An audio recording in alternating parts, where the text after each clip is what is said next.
tere!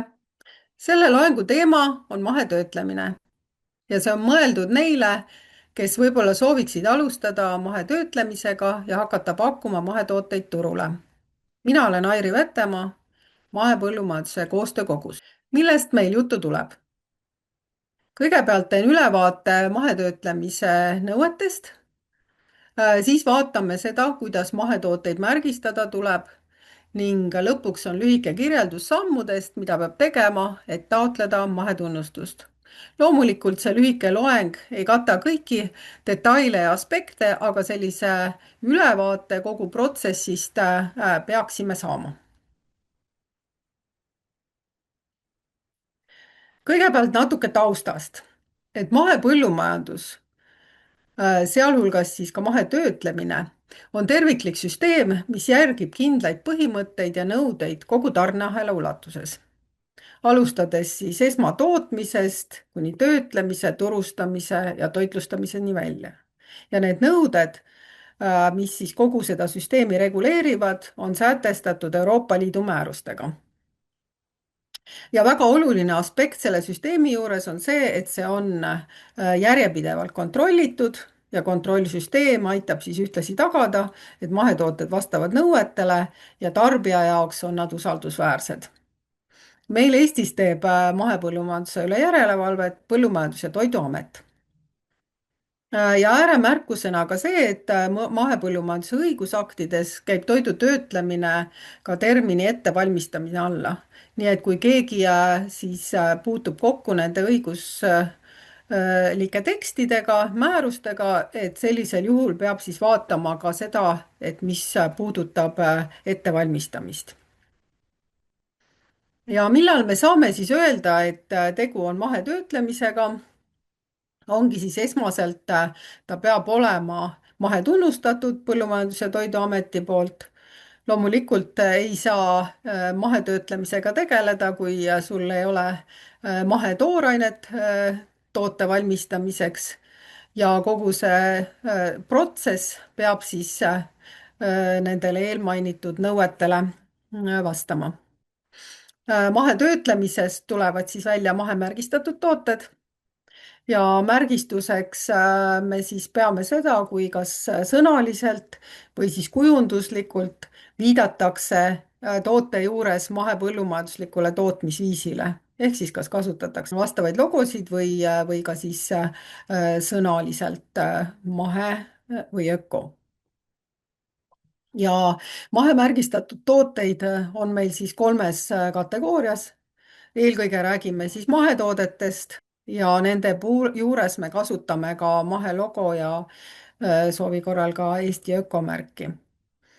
Aga mahemärgistatud toode saab olla ka tavatoode, mis siis sisaldab mahekoostisosi, aga see tähendab, et lihtsalt koostisosade loetelus me saame viidata, et selles tootes on ka mahekoostisosa, aga mitte rohkem. Ja sarnaselt käitume ka jahi- või kalastussaadetest toodetega, mis sisaldavad mahekoostisosi. Mahetöötlemise meetodid. Me soovime, et mahetoode, mahetoit oleks võimalikult naturaalne ja võimalikult vähetöödeldud. Eelistame siin bioloogilisi, mehaanilisi, füüsikalisi töötlemismeetodeid ning välistame sellised ained ja töötlemismeetodid, mis võivad siis selle toote tegeliku laadi osas olla eksitavad. Ja meil on väga selgelt öeldud ka, mida kindlasti ei tohi kasutada. Kindlasti ei tohi kasutada tehisnanomaterjale. Kindlasti ei tohi kasutada geneetiliselt muundatud organisme ning samuti ei tohi kasutada ioniseerivat kiirgust ning ka tooraine sissetoomisel me peame arvestama, et selliseid materjale selle tooraine tootmiseks või selliseid meetodeid selle tooraine tootmiseks kasutatud ei ole. Lisaks on tegelikult hästi piirav töötlemismeetodide osas ka see, et töötlemisel lubatud ainete nimekiri on hästi lühike ja seal on valdavalt looduslikud ained, nii et igasuguseid sünteetilisi toidulisaineid, abiaineid me kasutada ei saa ning see seab omad piirangud ka siis töötlemismeetoditele. Ning ongi eesmärk, et kõiki selliseid toidule lisatavaid aineid kasutatakse võimalikult vähe, aga ainult siis, kui see on tõesti tehnoloogiliselt vältimatu või siis meil on teatavad siis toitumisalased eesmärgid. Hästi oluline on purustada ka seda müüti, et ühes ettevõttes ei saa pakkuda mahe- ja tavatoodangut. Kindlasti saab, et see võib olla täitsa võimalik, et teie tooteportfellis on sadakond tavatoodet ja siis paar mahetoodet, aga väga oluline on see, et me tagame siis selle, et see mahetoode ja mahetooraine ei seguneks siis tavatoodanguga, nii et me peame seda väga täpselt jälgima ning tagama selle eristatavuse töötlemise igas etapis, alates siis vastuvõtmisest kuni selleni, et toodang läheb ettevõttest välja. Kuidas me seda eristatavust tagame? meil on erinevad variandid. Me saame seda eristatavust tagada kas ruumiliselt või siis ka ajaliselt.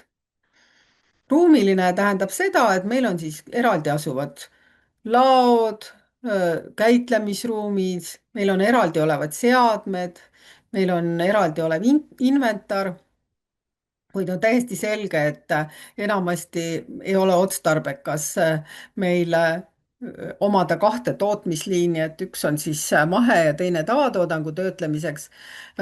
See tähendab seda, et meil on tegelikult võimalus ka eristada ajas. see tähendab, me alustame näiteks oma töötlemist hommikul mahetoodanguga ja kui meil on siis tavatöötlemine ka peale tulemas, et see tuleb siis pärast, kui mahetöötlemine on lõpetatud. või siis on selleks üldse eraldi päevad ja kindlasti peavad kõik pinnad olema enne mahetöötlemisega alustamist korralikult puhastatud. aga noh, toiduainetööstuses on kindlasti partiide vaheline ja erinevate toodete vaheline korralik puhastamine niikuinii tehtav, nii et see on juba midagi, millega kindlasti saate hakkama. ja kui me räägime sellest, et kus siis peaksid paiknema meil ladudes need mahe- ja tavatoorained, siis kindlasti nad peavad olema nii, et seal mingit segunemist ja sassi minekut toimuda ei saa, et kas on siis eraldi riiulid, eraldi alad, eraldi mingid konteinerid, nii et lihtsalt kõige olulisem on see, et meil oleks arusaadav, kus meil on mahetooraine, kus meil on tavatooraine. ja ka siin ei ole toidukäitlejale midagi uut, riskid, ennetus, jälgitavus, me peame hindama kõiki riske ning võtma kasutusele ettevaatus- ja ennetusmeetmed.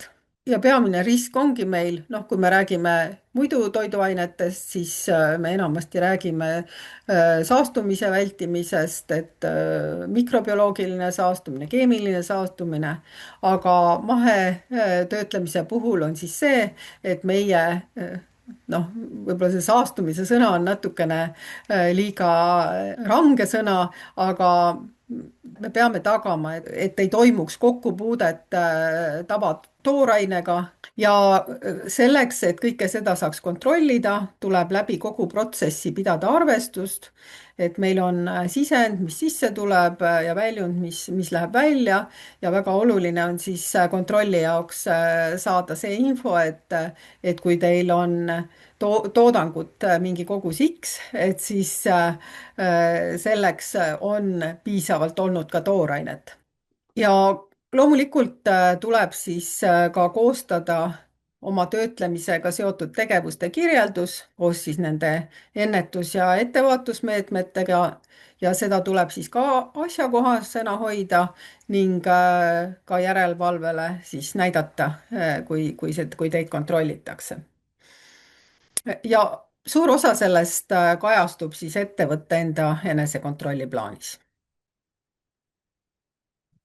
Lähme siis mahetoote koostise juurde, et millest siis see mahetoode õieti koosneda saab. kui me räägime põllumajanduslikust toorainest, siis peavad mahepõllumajanduslik koostisosad sellest moodustama 95%.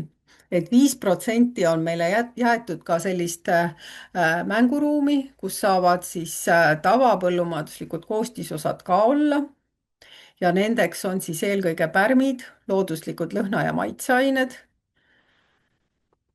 siis põllumajanduslikud lisaained, mis on siis lubatud lisaabiainete loendis, mis on Euroopa Liidu määrusega kehtestatud ja mida kindlasti ei tuleks nagu enne töötlemisega alustamist vaadata. Ning siis veel mõned üksikud tavatoorained, mis on samuti selle määruse 5. lisas kirjas. Ja no näitena võib siis siin tuua seasooled vorstitööstuses, et see on näiteks üks tooraine, mida siis võib tavana kasutada. Aga lisaks siis põllumajanduslikele koostisosadele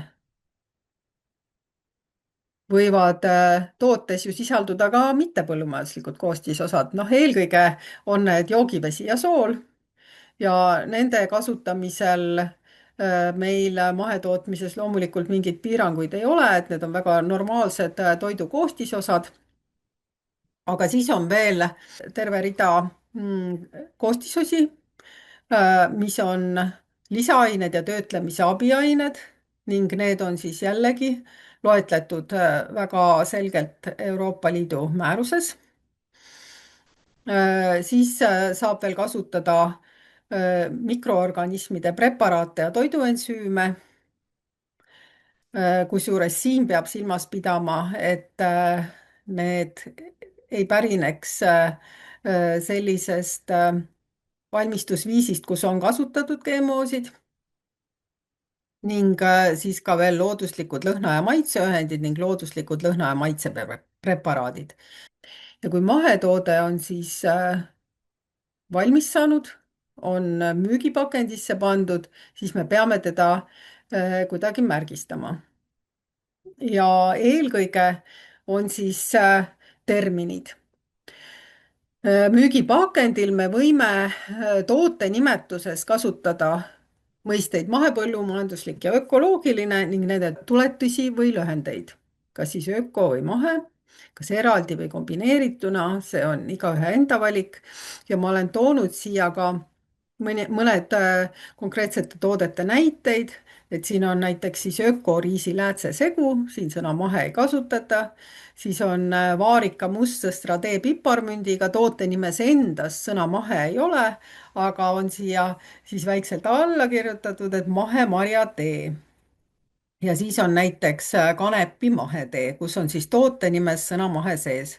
Aga siis on siin näiteks foto ühest limonaadisildist, rabarberi limps ja siin ettevõtja on otsustanud, et tema seda sõna mahe ega öko oma toote nimesse ei pane. Nii et see ongi vabatahtlik, kuidas iga ettevõtja soovib siis oma tooteid näidata. Väga oluline on, et müügipakendil oleks siis Euroopa Liidu mahelogo ja sellega samal väljal ka kontrollasutuse ehk siis PTA kontrollnumber, mis on siis EÖKO 03 ning lisaks ka see, kus siis see tooraine pärit on, millest see toode koosneb.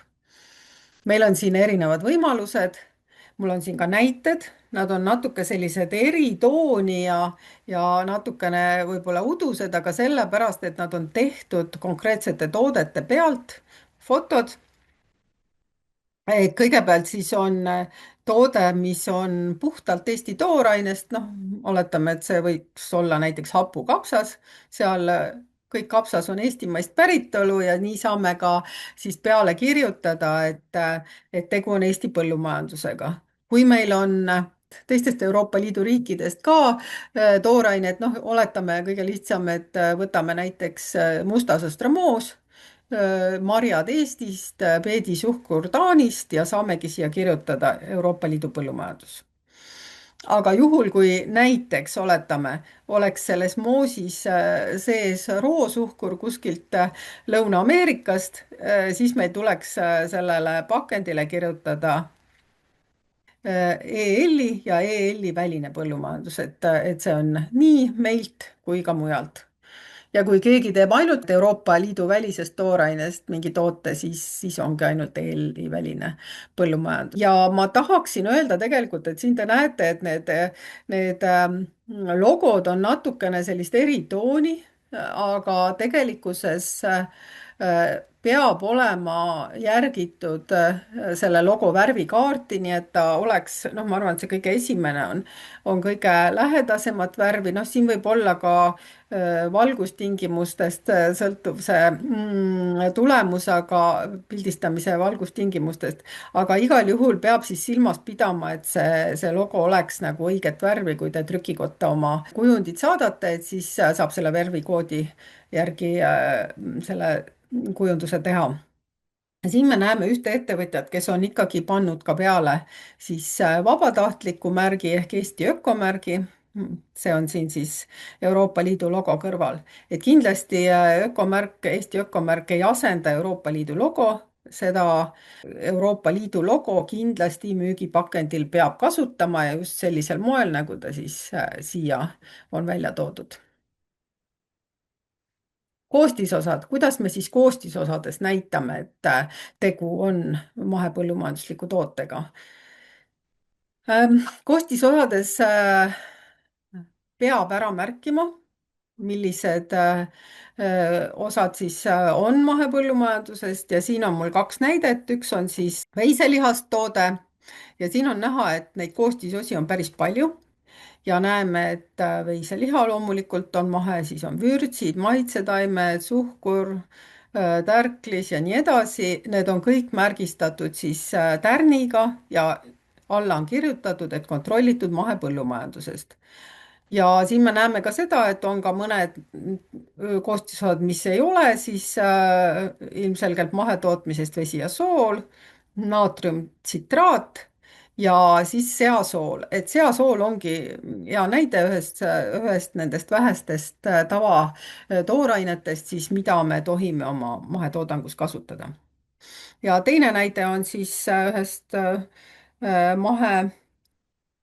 mahekohupiimakreemist. Siin on kasutatud sellist varianti, et on koostisosade loetelus kõikidele mahekoostisosadele siis sõna mahe ette pandud, et ka see on võimalus. Polnudki väga keeruline, eks detaile muidugi on rohkem, aga ma arvan, et nende nõuete järgimise ja märgistamise taha kindlasti ei tohiks huvi mahetöötlemisega tegeleda jääda. Et mida siis teha, et mahetöötlemisega me alustada saaksime, me peame lisaks sellele, et oleme tutvunud tooraine võimalustega, oma turuga, oskame oma toodet valmistada, oleme tutvunud kõigi mahepõllumajanduse nõuetega ning siis ongi aeg taotleda mahetunnustust. PTA-le me peame esitama siis taotluse. Sinna juurde tulevad ka mõningad andmed meie ettevõtte ja meie tootmise kohta ning tasuda tuleb riigilõiv, mis siis praegu on 120 eurot. Kõige lihtsam on siis taotlus esitada Regionaal- ja Põllumajandusministeeriumi kliendiportaali kaudu, et on võimalik ka emailiga ja isegi veel paberdokumente tänapäeval võetakse vastu, aga kliendiportaal on teie jaoks selline kõige parem koht, kus te PTA-ga saate suhelda, seal te näete kõiki oma kontrollakte, näete otsuseid oma tootmise kohta. Siin te siis esitate selle mahetunnustamise taotluse ja kui teie tegevus jätkub, siis saate ka muud infot sinna oma ettevõtte kohta esitada ja siin on näha ka, et kui te lähete kliendiportaali sisse, kuidas te leiate kliendiportaali, ma arvan, lihtsalt Google'i otsingureale kirjutate kliendiportaal ja juba te leiategi selle õige koha. kindlasti need, kes juba toidu töötlemisega tegelevad, neile on see kõik väga tuttav, aga siin on siis rubriik mahetoit ja sööt ja sealt siis kõik see mahe taga puudutav tuleb. Ja enne mahetöötlemisega alustamist peab taotlema ka siis, kui te olete täiesti uus ettevõte, pole veel toidukäitlemisega tegelenud, siis te peate taotlema toiduseaduse alusel PRIA-lt tegevusloa või PTA-lt, vabandust, tegevusloa või siis esitama PTA-le majandustegevusteate. Et majandustegevusteade esitatakse siis sellel juhul, kui tegu on niinimetatud eraelamustoidu käitlemisega. Ja mida siis sellele tunnustamise taotlusele tuleb juurde lisada? Eelkõige muidugi see, mis siis see teie toode on, tootegrupp, andmed toodete koostisosade, nende päritolu ja tootes kasutatava koguse kohta, et see on siis nagu retseptuur, tehnoloogiline skeem ja tehnoloogilised võtted tuleb ka ära kirjeldada. See on tegelikult kõik ju iseenesest teie enesekontrolli plaani osa, mida te niikuinii peate tegema.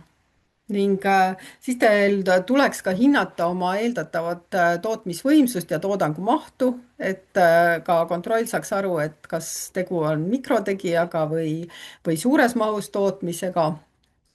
Ning kui teil on olemas juba toodete etiketid, siis oleks hea ka need juurde panna, sest on või etikettide kavandid tegelikult, et siis saab PTA sinna peale vaadata ja saate kindlustunde, et kõik on märgistusega hästi ja te ei pea suurtes kogustes trükitud etikette hakkama kas ümber tegema või ära viskama.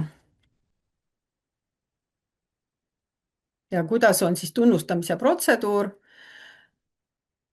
Kõigepealt need dokumendid ja andmed, mis te olete esitanud, PTA kontrollib nende vastavust nõuetele. Kui kõik on hästi, siis läheb tegevus edasi, kui midagi on vajaka, siis küsitakse teilt andmeid juurde. Ja seejärel teeb siis ametnik teie juurde kontrollkäigu koha peale ja vaadatakse, kuidas siis koha peal kõik korras on. Ja kui ettevõte vastab nõuetele, siis ta tunnustatakse ja kantakse mahepõllumajanduse registrisse ning väljastatakse mahesertifikaat, mis on siis aluseks selleks, et te saate oma toodangut mahedana müüa, et seda siis kontrollivad teie partnerid, kellele te turustate.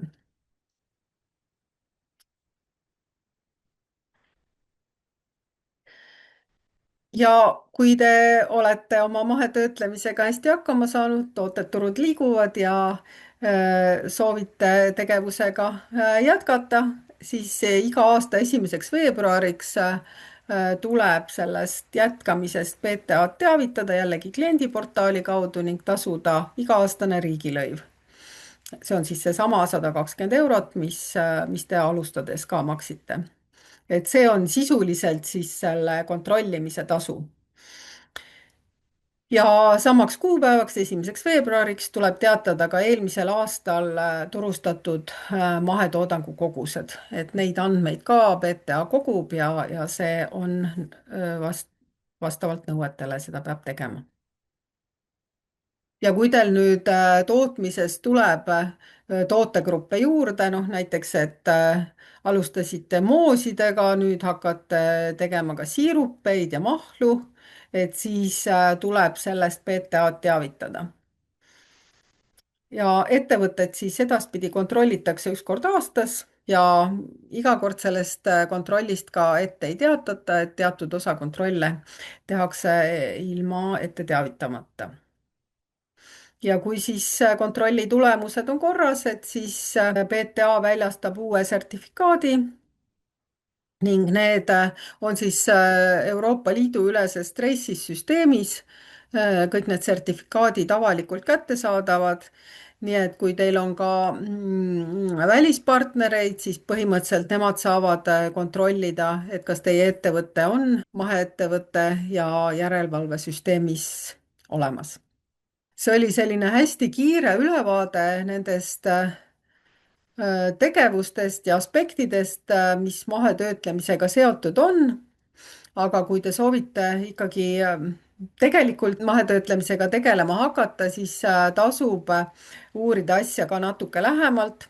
Põllumajandus- ja Toiduameti enda veebileht on muidugi kõige asjakohasem infoallikas, kus te saate vaadata mahekontrolliga seotud infot.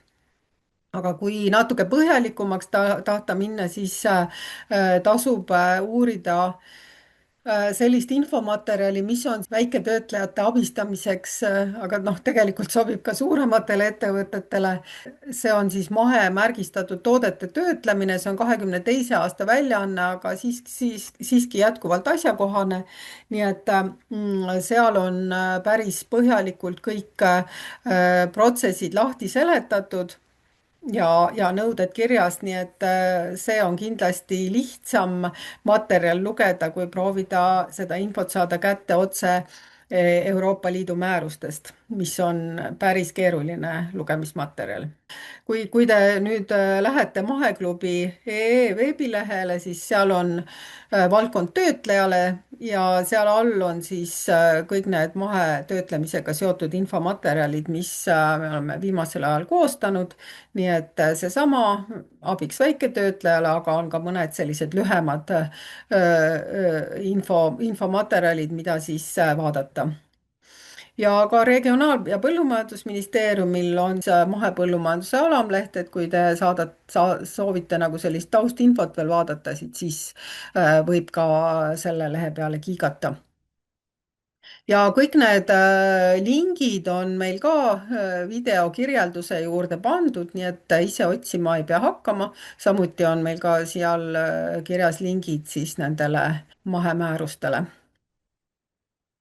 ja ma tänan teid, et kui eelmise lehe peal olid 22. aasta parima mahetoote konkursil osalenud tooted, siis sellel lehel on eelmise aasta parima mahetoote konkursil osalenud tooted ja nagu näete, siin valik on üsna mitmekesine.